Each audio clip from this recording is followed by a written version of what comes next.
தானியங்களோட இயற்கை சத்தும் சுவையும் மாறாம மாவு அரைக்க பெஸ்ட் ஆனது அல்ட்ராவின் பேட்டன்டட் கோனிக்கல் ஸ்டோன்கள் மட்டும்தான். அல்ட்ரா என்றால் ஆரோக்கியம். ஆயில் புல்லிங் அது எப்படி பண்ணுறது? காலை எழுந்ததும் எதுவும் சாப்பிடாமல் இதயம் வளத்தை வாயில ஊத்தி நல்லா கொப்பளிக்கணும். அப்புறம் அதை துப்பிடணும். இதுதான் ஆயில் புல்லிங்.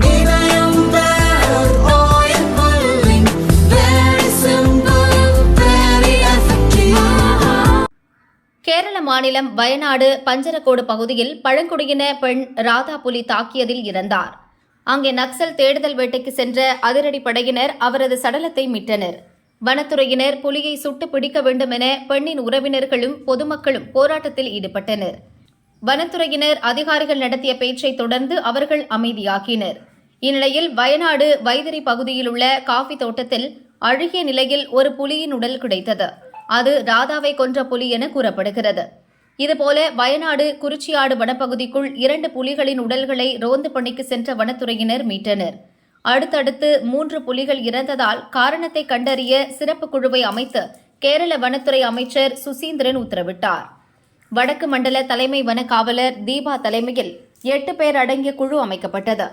பழங்குடியின பெண்ணை கொன்றதால் புலி அடித்துக் கொல்லப்பட்டதா, புலிகளின் மரணத்துக்கு வேறு ஏதேனும் காரணமா என்பது குறித்து விசாரணை தொடங்கியது. புலிகள் மரணம் பற்றிய காரணத்தை சிறப்பு குழுவினர் கண்டறிந்துள்ளனர். இளம் குட்டிகளை கொண்ட பெண் புலிகள் பொதுவாக இனச்சேர்க்கை காலத்தில் ஆண் புலிகளிடமிருந்து விலகி இருக்கும். இதனால் ஆண் புலிகள் கோபத்தில் இருக்கும். அப்போது தனது கோபத்தை குட்டிகளிடம் ஆண் புலிகள் காட்டும். இறந்த 3 புலிகளுக்கும் இதே கதி ஏற்பட்டிருக்கலாம். புலிகளின் கழுத்து மற்றும் உடலில் பல காயங்கள் ஏற்பட்டுள்ளது. காயங்கள் மற்றொரு புலியின் தாக்குதலால் ஏற்பட்டதாக தெரிகிறது. உயிரிழந்த ஆண் புலியின் மரணத்திற்கு காரணம் முதுகெலும்பு முறிவு மற்றும் முதுகுத்தண்டு துண்டிக்கப்பட்டது. அதே நேரத்தில் பெண் புலியின் மரணத்திற்கு காரணம் மண்டை எலும்பு முறிவு மற்றும் மூளையில் ஏற்பட்ட காயமாகும். இரண்டுமே மற்றொரு புலியின் தாக்குதலால் ஏற்பட்டுள்ளது. பிரேத பரிசோதனையின் போது புலி கடித்த அடையாளங்களும் காணப்பட்டன என விசாரணை குழுவினர் தெரிவித்தனர். இதனால் அடுத்தடுத்த 3 புலிகள் மரணத்திற்கான மர்மம் விலகியது.